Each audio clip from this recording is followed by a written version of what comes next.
direct, donc, mais on le suit. On suit. Alors, tout est fin prêt, vous voyez, au cimetière déjà.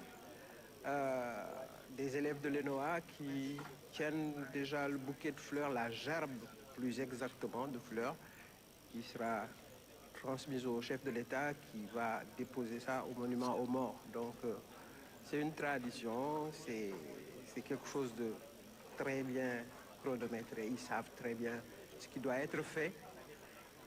Donc, lui remettre la gerbe de fleurs pour en émotion aussi, lorsqu'il s'agira d'aller Madame, nous assistons à l'arrivée de Malik Ndiaye, président de l'Assemblée nationale du Sénégal. Le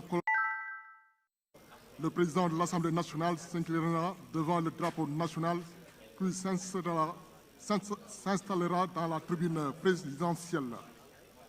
L'ensemble, à l'avant!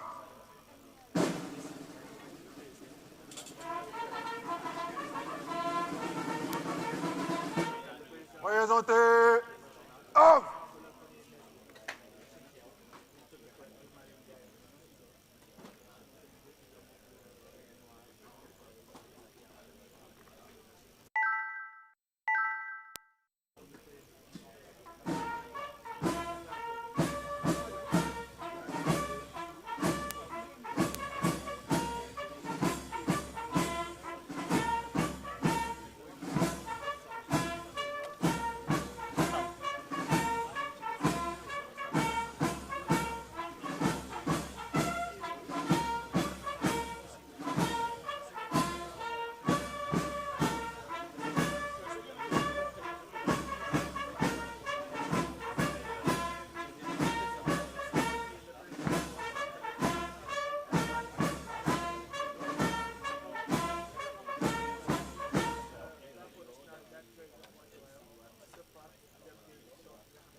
Zi, hop!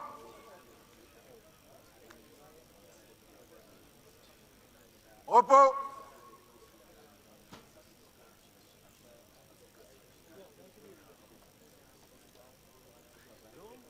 On l'a exhumée parce qu'en réalité, cette statue, pour ceux qui ne le savent pas, elle était devant l'Assemblée nationale, c'est-à-dire ce qu'on appelait la place Tachère, le rond-point. C'était sur le rond-point et c'est une statue qui était là-bas depuis 1923.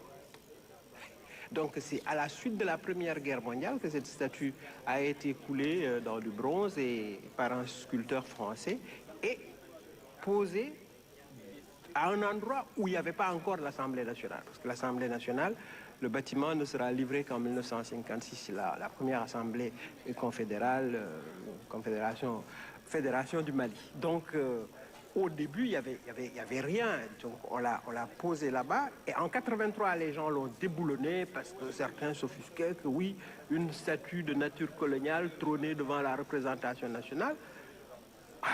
Lorsque le président Ouad a décidé de ramener cette statue, il leur dit, mais vous n'avez pas compris le sens de cette statue qui symbolise la fraternité d'armes.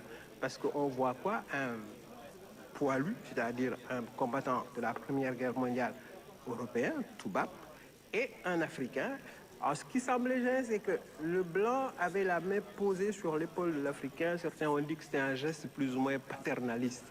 En tous les cas, de 83 à 2004, la statue est restée quasiment une vingtaine d'années au cimetière de Bel Air. Donc c'était un défunt qu'il fallait inhumer.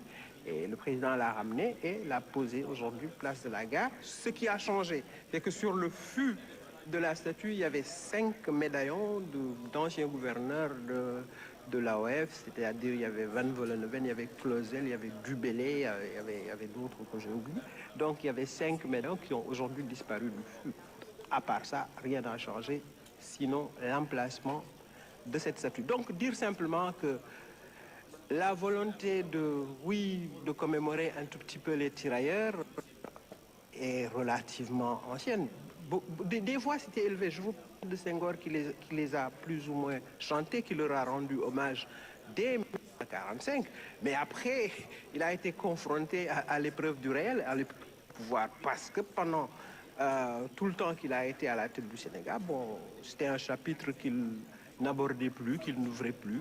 Peut-être que c'était les réalités du pouvoir, mais c'était quand même l'un des tout premiers à avoir parlé de ce massacre et à demander à Vincent Auriol, le président français, au ministre de la Marine et des colonies. Non, c'était déjà, on ne disait plus ça, on disait simplement ministre des colonies. Donc, c'était auparavant qu'on parlait du ministère de la Marine et des colonies. Donc, il a défendu au plan politique, même quand il était député, donc à l'Assemblée française, au Palais Bourbon, les intérêts de ces tirailleurs qui, plus ou moins, étaient massacrés. Et de toute façon, il y a eu le massacre, mais après, il y a eu une continuation de l'action des tirailleurs.